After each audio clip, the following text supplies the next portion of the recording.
He's clever. I don't know where to point. I don't know. Like, you guys got it the other way around, right? Yeah. I don't know. This guy. Well, that's the thing. One day we were doing something and I pointed to her, and then when I watched it, it's completely different direction. So I know. Yeah. I did that last week. I was like, haha, I'm going to be clever and point this way. And then I watched it back and I'm pointing to my wall. I feel like it would be a really good episode if you had like a tennis ball and you threw it and the other person caught it. This guy. We could get various takes on the same thing. Yeah. This guy. Exactly, yeah. I was I feel like welcome everybody to episode 38 of Drum Education Live, and today we have marvellous Sam Durham. Yeah. Yeah. Hello. How are you guys? We're okay. Could be really worse. We could have lockdown. This is such a joy just to have something to do in the evening. So thanks for having me on. It's just nice to have something in the diary past 8 o'clock. So to be honest, it's been a while. yeah. I'm getting tired already. Well, let's dip in, guys. If you want to check Sam out, he's on Instagram. Durham Drums, I believe, is your page, and we will put all the info below. But what is your answer to this? What is missing from drum education today? I had a long think about this. Had a little build up to knowing that was coming on. Loved some of the previous answers. Not all of them, but don't agree with everyone. I just think so. I just kind of boiled it down to choice, right? So we have like an abundance of choice and ways to learn, like music education. So we could be self-taught, and that could involve books, that could involve a course, that could involve YouTube, that could involve watching people live, like so many ways to learn. We could have a teacher, which we'd obviously all recommend because we're teachers. Lots of nodding. So I think there's this thing, and then that person has someone to guide them, but they also have all the other options that someone who's self-taught had. And then I think like there's another level where all of us teachers never stop being students, and there's like things I've learned from teaching that I probably would have never learned in 5 years playing live. Do you know what I mean? So I just feel like there's so much choice, and that's such a great thing. And there's so many great kind of products and resources, and everything's out there. But I think sometimes that actually hinders us because we have too many options. We have too much going on. And people kind of like get really on their kind of high horse about like Instagram and, well, you shouldn't stop doing what you're learning to go to Instagram. But actually, if something inspires you, then it's part of your journey anyway. Whether it stops you playing for a minute or half an hour to watch a YouTube video, if it gives you inspiration to go and play the kit, then it's still part of that journey. So I think, just choice. Like, choice is great, and it's also not great because sometimes we can go off and just get a little bit lost. But then I'm a big Lord of the Rings fan, right? Just putting it out there. You're either Star Wars or you're Lord of the Rings. Okay, comment below. So actually, what are you guys? I really want to know what you guys are. I'm too old for both of them. Oh, come off it. Oh, come on. The books were out when you were born. Yeah, they were, but in Brazil they weren't popular. And I watched Star Wars when I was 8 years old in the theater in Brazil. Didn't understand, so never watched it again. Oh, mate, disappointed. I know. You have no idea how much heat I get out of that, because whenever these subjects come and I say, sorry, I know nothing about either, people, I feel like, I didn't come on here to split, you guys up, but it feels really, No. So I'm in the limbo. I'm nowhere. Oh, you're okay. Limbo land. Love that. Yeah. Okay. I like both. Hang on. Do you like both? Right. Okay. If I had to pick, it would be Lord of the Rings. Thank you. both your answers were valid. It's just one was right. So, you know, opinions are important. Yes. But there's a quote in that which is like, not all those who wander are lost, right? And I think for me, I've been on a big journey with music, and only until recently, maybe the last 2 months, I've actually been okay with like my practice schedule, which is like been playing for 18 years, and the last 2 months I've finally got there.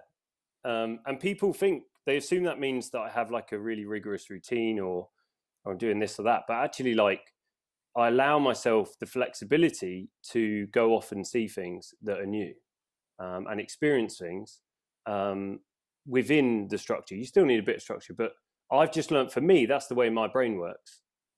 So the other day I sat playing, came up with a groove, thought it was quite cool. I've got like a GoPro now installed next to where I teach, so I just press record whenever I want. So I can kind of produce and document a lot easier now, which I really recommend if you can do that, or, you know, any camera like your phone or whatever. And then I'd literally only been playing about 13 minutes, and I was like, need a break. And it's ridiculous, isn't it? Because you think, well, what are you going to get done in 13 minutes? But I'd come up with something I was proud of. I recorded at different tempos, and I just went, like, I have a couch next to the drum kit, or a couch, a sofa, for us American viewers. And I just sat down and just thought, okay, cool. So I just took 5 minutes, drank some coffee, just went on Instagram, looked at some of my favorite drummers, and then got back on the kit and played something different. But it was kind of, I just needed that moment just to be like, pat yourself on the back. You've created something you're proud of.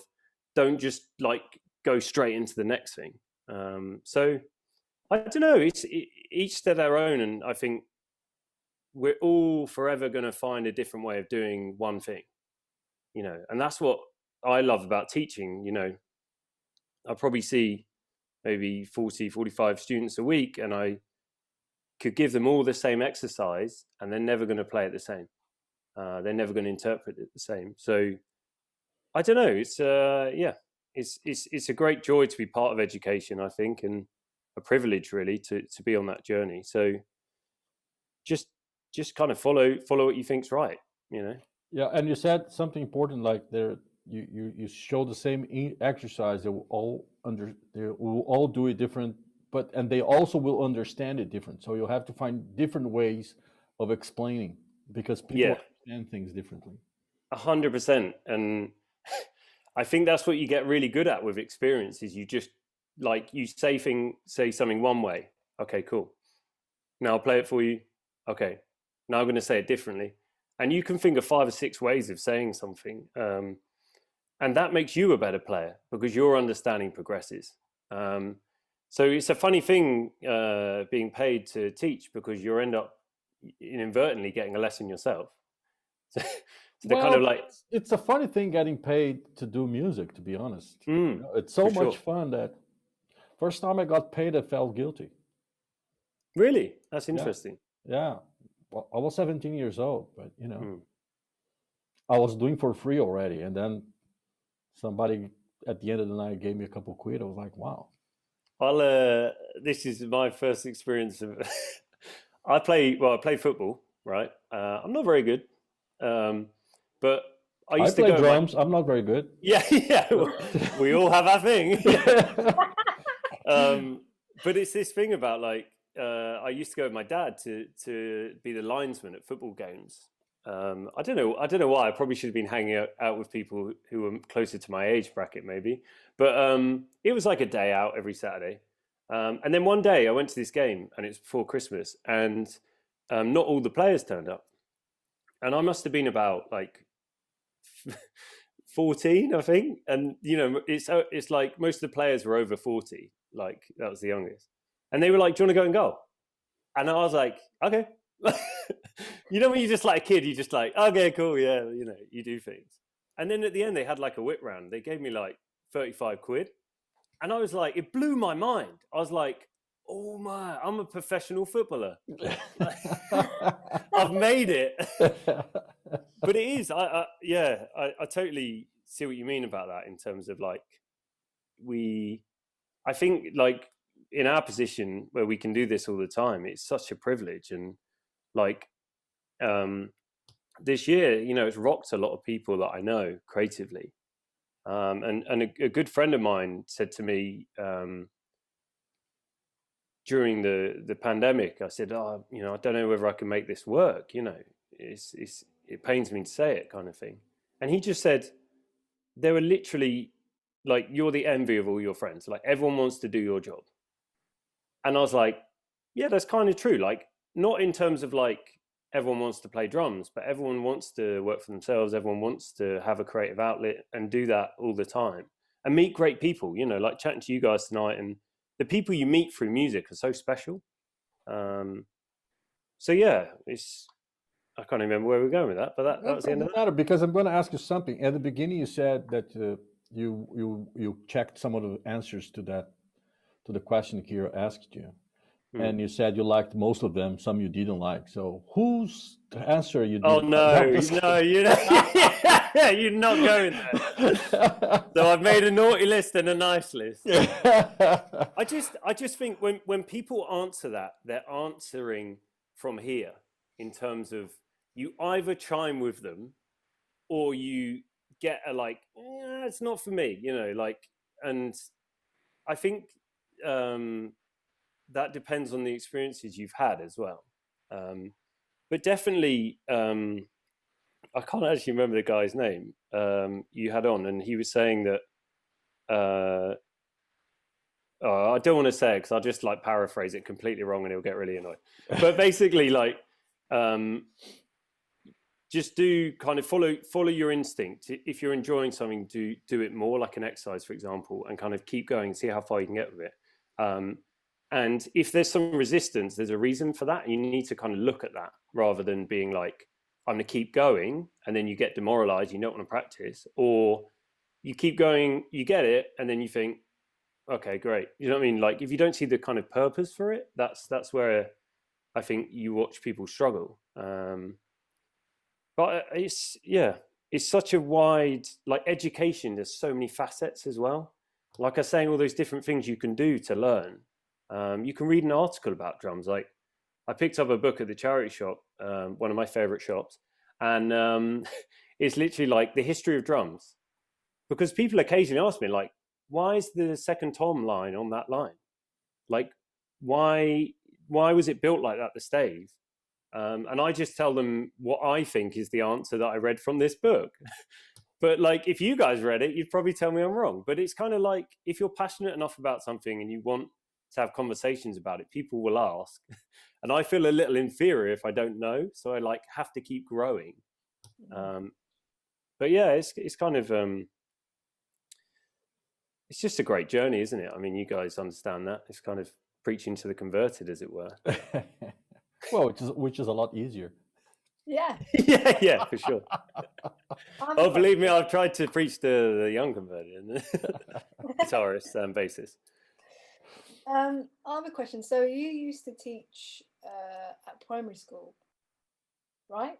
Yeah. What did you learn doing that you could transfer over to teaching drums? I always think you should back yourself, and that can verge on confidence or arrogance. So what I'm about to say, take it as confidence, please. But I trained as a teacher for 4 years, did 5 placements in school. Each one was a minimum of 4 weeks. The maximum was 12 weeks. So I was trained to the teaching standards, how to teach, how you should teach now in the UK. Taught in Finland, taught in Cambodia, you know, London, like Devon, Cornwall, lots of places. And I'm really grateful for that. When I set up this business, I'm a teacher first, and then I'm a drummer. So for me, it's the other way around. For a lot of people, it's like they get good at their instrument, and then they're like, oh, maybe I should teach. Or there's like another category of people who are like, I'm a musician and I need to teach. I need to teach, you know, it's not, I want to, I need to make ends meet, which, you know, I'm not judging anyone in any way, because everyone has to, you know, earn their bread and butter. But for me, I'm a teacher and I'm trained to be a teacher. And I think some of the skills I learned, particularly, you know, teaching full time for 2 years, was that you have to be so aware of the student. You have to be aware of, have they had a good day? You know, what's their home life like? How much support do they get at home? Like, do they love reading? What's their favorite subject? Are they like an artist? Like, I can go on and on and on. So when I first take people on, I don't say, why do you want to drum? Right? Because that's such a hard question. It's such a big question as well, especially if they're like young and you're asking, well, why do you want to drum? Like, older people I teach tend to go, I've always wanted to do it. You know, I love John Bonham. I love, you know, this band, that band. But what I tend to say to people is like, what do you enjoy? Like, tell me one thing that you enjoy, because everyone has something, you know. And I think the better you know the person, the better you know the pupil, the better you'll teach them, the more they'll put in, the more you'll put in. And it's just a wonderful, wonderful thing that goes on for a long time. And what I'd say to people is like, you're in an industry where you're dealing with people in music, and whether that's connections you have, pupils, or whether it's by creating music, you're communicating with people. So it's all about being open, being honest, you know, like my students that I used to see every day in class, when they walk through the door, I would say each of their names, I'd say good morning, and I'd say, how are you? Every single morning, because every single one of them matters. So I like used to think, like, when I started 3 years ago, I was like, oh, people are paying me like, you know, this much money to like make their child progress on the drums for half an hour. But it's so much more than that. It's making them feel valued, and it's a unique experience to them. And I think, and sometimes progressing on the drums is secondary. Sure, yeah. We all know, like, I know periods of my life where I wasn't very happy, and that was reflected in my playing. In good ways, perhaps, because I pushed myself more because I wanted to escape, and bad ways as well, because I'd put myself under a lot of pressure, and the pressure wasn't coming from my playing and my drumming. It was coming from my external, you know, life experiences. But it is like, that's what I'd say is like, what did I learn from teaching? People. It's just about people. And you try this with your students, like, it's easier when you see them rather than on Skype. But I used to say to them every morning, how are you? And then and kids are very egocentric. They'll go, yeah, I'm great. Yeah, you know, full of energy. But if you then follow that up with, how am I? They just go, like rabbit in the headlights. They're like, well, I don't know. What's the answer? Like, you know, and you've kind of like knocked them out of their little kind of world. And after a while, they'll walk through the door and they'll go, Mr. Durham, how are you? Oh. And it's the nicest feeling, because you feel as valued as you're making them feel. And you'll hear them round school. You see them going, you know, go up to the dinner lady and, how are you? You know, how are you today? And I'd bring other adults in. I'd say, how am I? And then once they'd got past that hurdle of, oh, how are you today, Mr. Durham? I go, and how is so-and-so? You know, look, we're all here for you. And I think some of the best experiences I've had teaching drums haven't happened in lessons. They've happened on a phone call afterwards with the parents, or they've happened because they're not practicing, or the child. I actually had one thing where the child was going home upset because he'd really enjoyed lessons, but he knew when he got home he couldn't remember what to do. I mean, this kid was like 6, right? I still teach him now. He's like 9, but I remember distinctly a few months into teaching him, his mum rang me and just said, I've got to be really honest, he's really upset when I tell him to practice. And I just said, that's fine. Let me, like, give me, you know, next couple of lessons, come up with a plan. And I said, what does he enjoy? What does he love at home? Because he was quite quiet in the lessons. And she was saying, oh, he's into roadblocks, you know, and he loves stories. So I was like, okay. So I basically, with him, made this thing where, you know, a double bass drum beat, 8th note. We gave it a name. We gave it a character. I drew the worst drawing you've ever seen of a little, you know, dog, because he wanted a dog, in the lesson. And it just broke through. It was just like this moment where you could see over the next few weeks, it started to turn. And I said, I don't want you to practice drums when you go home. I want you to tell a story about the dog called Ralph. And when he meets another character, you've got to change drum beat, you know. And I just think that conversation only happened because I was, you know, had a good relationship with his parents, both of them, you know. Everyone's valuable. But I still teach him now. And we had a lesson on Tuesday.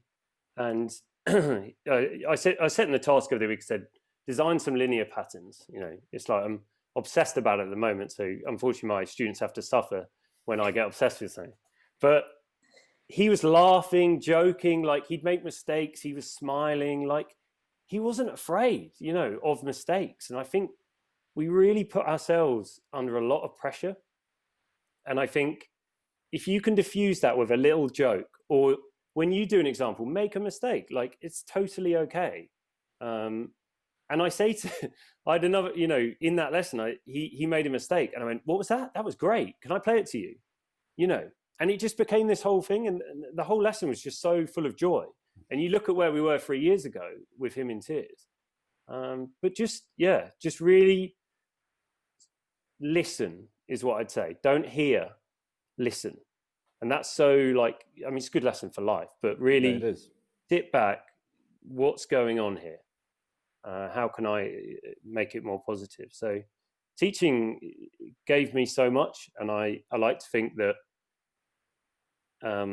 it wasn't a waste of my time to train and to do 2 years. I left for very different reasons to the job, right? And I do it in a different capacity now. But it's just such a great, to give knowledge is such a great thing to give. And it knows no bounds. It's not, if you're rich or poor or, you know, whatever. It's just, you know, doesn't matter your background, whatever. To give knowledge is just such a valuable thing. It is. Now, well, that got deep, didn't it? Good. We We liked it. Yeah. But now it's a shame that the guy whose English is not the first language has to say this word here. I'm really sorry about that. So I will even read it, you know, because I want to know what word it is. It's for you guys. It's going to be ridiculous. Just that it's a word in English that I have a lot of difficulty, and we're here to help. I'm just going to put myself out there. So you describe yourself as a percussionist, a drum educator, and here comes the word, and I know. entrepreneur. Oh, So I if it can't makes even you say feel, it. And no, I if it born makes here. you feel a lot better, I can't say it either. yeah, right. I'm going to pretend I'll believe you guys, but I actually thank you for your support. Is it entrepreneur? Because I put like a French kind of twang on it. Entrepreneur? Yeah. Well, I'm going to put a Brazilian twang, entrepreneur. And businessman. Yeah, I know. Yeah. So what is your business? Oh, I just music, I guess, is like the simplest answer. So I think sometimes musicians who run a business see it as that. They're a musician who runs a business. And again, it's like the thing with teacher, musician, you know, which way around is it? And I think what I'm developing into is more of an entrepreneur, seeing opportunities. So at the moment, I'm writing a book, which is a system I've created for teaching drums. And I think the teacher in me is like, this is great because I can use it and stuff. But now the business side of me is like, this is scalable. This is where you can create like a movement. You can get people to join in and come together for like a greater good. And I really think that's what an entrepreneur does. Like, I can't say it, but they basically see an opportunity, not just as an opportunity, but something that could be something more. And I think we all do it. We all have it in us. It's whether we kind of have the space to facilitate it, perhaps. I don't know. When you start out, I mean, when I started out, I had 3 students for about a month. And then I had 4 students for about a month. You can see the idea, right? And within, you know, a year, I'd got more like 20. So it started to become a bit more sustainable. But when you start out, you just have to do what you need to do to kind of get by. and just build what you can, and try this advertising, doesn't work, try this. But as you're more established and you maybe don't have to go so much looking for the work, or it's recommendations, and your timetable is looking quite full, you can start to think, okay, what do I want to achieve with my time that's outside of that? And I think big thing writing this book for me, and releasing a track at the end of last year, and just releasing products, stuff like that, and kind of engaging with music in a different way. I think that's the way I'd see myself with the entrepreneurial spirit, I guess. And how did that help with the lockdown, with the whole 2020 pandemic thing, that we couldn't do anything? Yeah, do you know what I was thinking before I came on today? Like, it would be wrong to say that I enjoyed last year, because in many aspects I really didn't. But I look back on it and I think I actually achieved like a heck of a lot of things that I would have never had time for. And I think that was the big gift that a lot of people got, was time. And initially that was terrifying, because it meant maybe less lessons to teach online. Like all my gigs went except one. So literally last year was like 2 gigs, you know.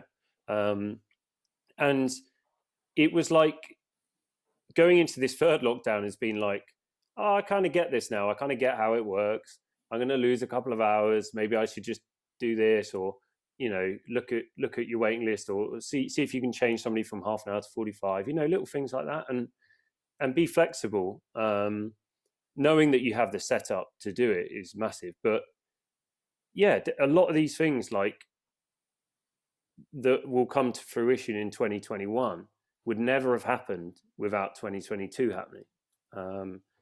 And that's great. I think this is kind of, we all do it where we just keep pushing forward, like no matter what. And we're very resilient. I think that's what I learned about myself last year, was that actually I'm far more resourceful and resilient than I ever thought I was.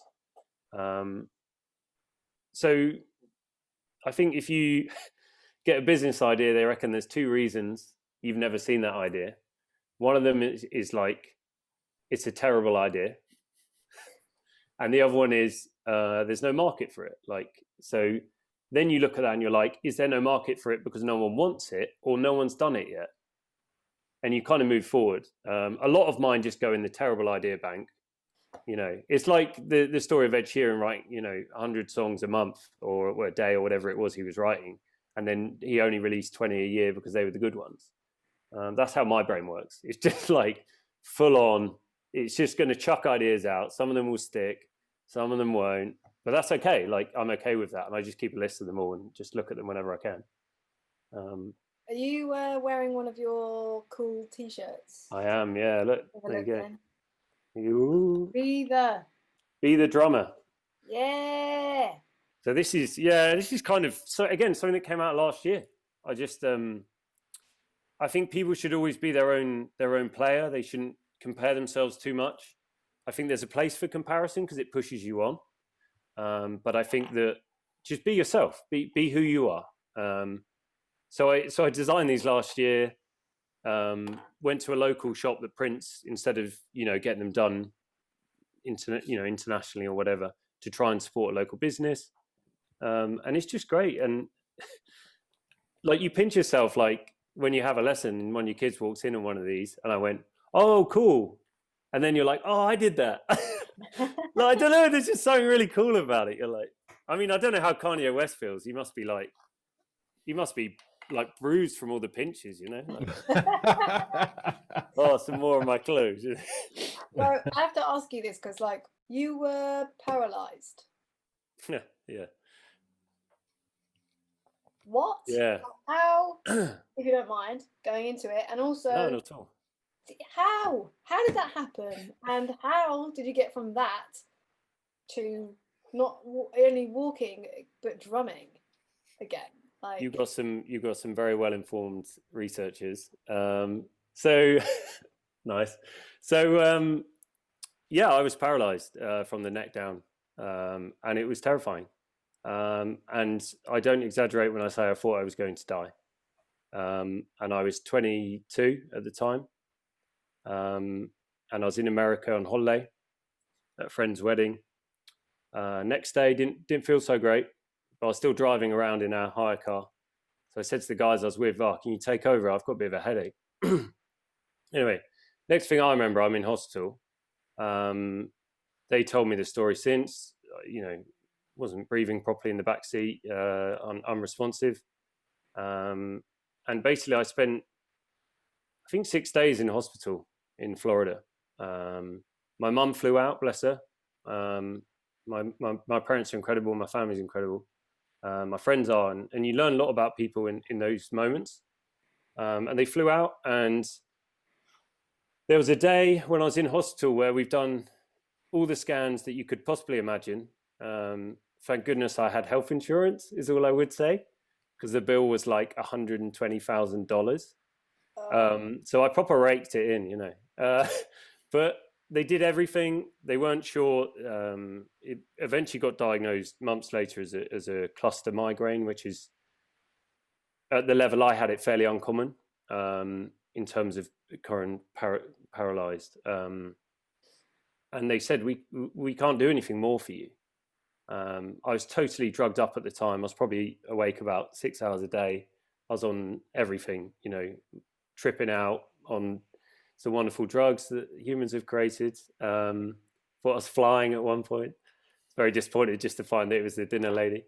But I kind of had this moment where I woke up and my caseworker said, "We don't know what to do because you can't stay here. We can't treat you. There's no treatment. But the insurance company won't pay for your rehab," which I thought was a bit of a kicker because it's not emergency care. I was due to fly home in a couple of days. Obviously, that wasn't going to happen. So later that day, my mum turned up from England, which is an incredible moment. And then I walked for the first time, which was about, 50 yards. I don't know how far that is. I'll say 3 meters. They're vaguely different. And so that, when my mum was there, they said there's a rehab place that will take you on as a charity case, which they do twice a year. I was their second case. And they took me on because I was young, basically, and they thought I could recover quite quickly. And I got moved that night into a room with a guy called George, who was 96. Had the TV on very loud. It was late at night. I had a terrible night's sleep. I'm thinking, what on earth have they brought me to this hell? Is this it? And got to know him. He taught me how to play dominoes. I was teaching him some card games. He won all of them. Every time I taught him a game, the guy won. Amazing. Well, 96 years of practice. Yeah, but he said he'd never played them again. I didn't believe him. Yeah, lying. Yeah. But I spent 6 days in physio. First day, they wheeled me in, and I stood up for about 20 seconds. Had a panic attack. Couldn't feel my legs. Like I was floating. It was absolutely crazy. And then 6 days later, walked out. Into an ambulance, which transferred me to the airplane. There's a big build up there. So they flew me back with a GP. I came back here, and this was like at the start of my second year of teaching, so I was due back at work. School were very good about it, and saw a neurologist here who told me what had happened, because at the time I was still on drugs. I was still on everything, painkillers, and if I had kept taking the painkillers, it could have been 4 to 5 months of that state, bedbound. And he said, you've got to stop taking them straight away because they're triggering what's happening. So I'd kind of, the irony of the whole event afterwards, looking back, is that if I'd have not had those drugs, I wouldn't have had such a prolonged period. But it probably took about 3 months to recover fully. And I just had a moment in there where I thought, well, this is it. And I genuinely felt quite at ease with it. I thought, oh, I've had a good life. I've got a wonderful family. I've got some great friends. I've had some wonderful experiences, and I just kind of felt like, okay, this is it. This is my time. And then when I realised it wasn't, that I wasn't going to die, I was like, okay, I'm going to go and do what I've always wanted to do, which is what I do now. And since I've known, really, I've wanted to be a drummer. My first teacher was a session player. Thought it was incredible. This guy was playing Wembley Arena on Sunday. Tuesday, he's in my living room. Like, blew my mind. really cool guy, and actually he was taught by Thomas Lang, who a few people might have heard of. So I think of myself as a second generation scholar. And yeah, I came home and thought, okay, I'll see out the year because I owed it to my class and my school. But I knew from that moment on that I was going to go and do this, and it was terrifying. And I'm so glad I've done it, because I would have always wondered. I think I would have always wondered, and whatever happens next, whatever I do next, I'll always know that I could do this, and I enjoy it, and I'm good at it. So, yeah, kind of crazy story, but Question: have you thought about drumming during the period you couldn't walk? Like, I know you were thinking you were going to die, right? yeah, I mean, it's a really good question. I've not been asked before. I think I knew I wanted to do this career when I was in hospital. And then I really started to get quite down, because I started to think maybe physically I won't be able to. And my creative brain went into overload of like, well, I could have like an adapted kit, or like, I can do this. Like, there's amazing things you can do now. Like, but yeah, I genuinely had this real dilemma where I was like, well, what happens if I can't do that? Like, I can't cling on to just this hope of doing something that I may not be physically able to do. But from my panic attack onwards, and the physio saying, it's in your head now, you need to get beyond this. You need to know that you're going to get better. Then it was like, right, let's get on with it.